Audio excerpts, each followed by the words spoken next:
এই ঘোরাফেরার মধ্যে আমি অনেক শান্তি পেয়েছি। ঘোরাফেরা করলে মন মস্তিষ্ক সব ভালো থাকে। এই যে যেগুলো দেখতেছেন গাছপালা, শীতল হাওয়া, মানে আপনার মন মাইন্ড সব ফ্রেশ হয়ে যাবে অটোমেটিকলি ভাই। মানে বলে বোঝানোর মতো না যে কতটা পরিমাণ হ্যাপি থাকবেন আপনি যদি একটু ঘোরাফেরা বের করেন। ভাই টাকার চিন্তা করলে কিন্তু ঘোরাফেরা আসলে করা যায় না। যখন আপনার কাছে টাকা হবে তখন আপনি চাইলেও ঘুরতে পারবেন না। টাকা না থাকতেই ভাই ঘুরে নেন। টাকা থাকলে কিন্তু আর জীবনে ঘোরা হয় না ভাই। ঘোরন জিনিসটা কিন্তু খুব আলাদা একটা ব্যাপার, এক্সেন্ট্রিক ব্যাপার।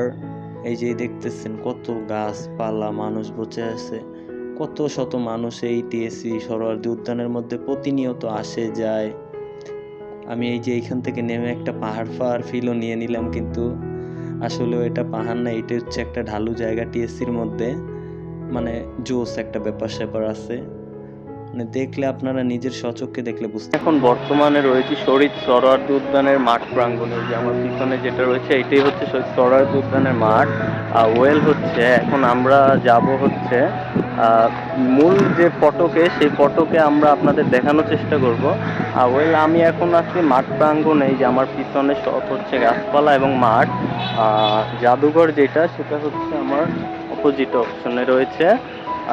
এইখানটা কিন্তু এর আগে অনেক জমজমাটি ছিল, দেন কালকে অভিযানে ভাঙা হয়েছে। বিফোর একরকম ছিল, আফটার একরকম হয়ে গেছে। যেহেতু এটা সরকারি স্থাপনা, আর এটা কিন্তু শহীদ সোহরাওয়ার্দী নামে পরিচিত হলেও এটার কিন্তু একটা নাম ছিল, যেটা হচ্ছে রেসকোর্স ময়দান হিসাবে পরিচিত ছিল।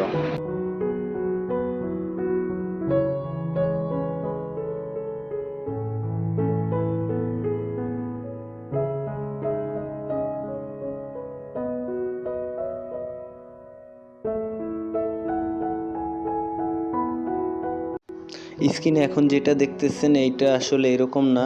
এই জায়গাটা কিন্তু আসলে রাতের ঢাকা নামে পরিচিত ছিল। রাতের জমজমাট ঢাকার সম্পূর্ণ এই ফিলটা কিন্তু এই জায়গাটার মধ্যে পাওয়া যেত। তো এখন আপনাদের মনে প্রশ্ন এইটাই আসতে পারে যে এটা তাহলে এরকম হলো কেন, বা হয়েছে কিসের জন্য। তো সেটাই বলছি আপনাদেরকে।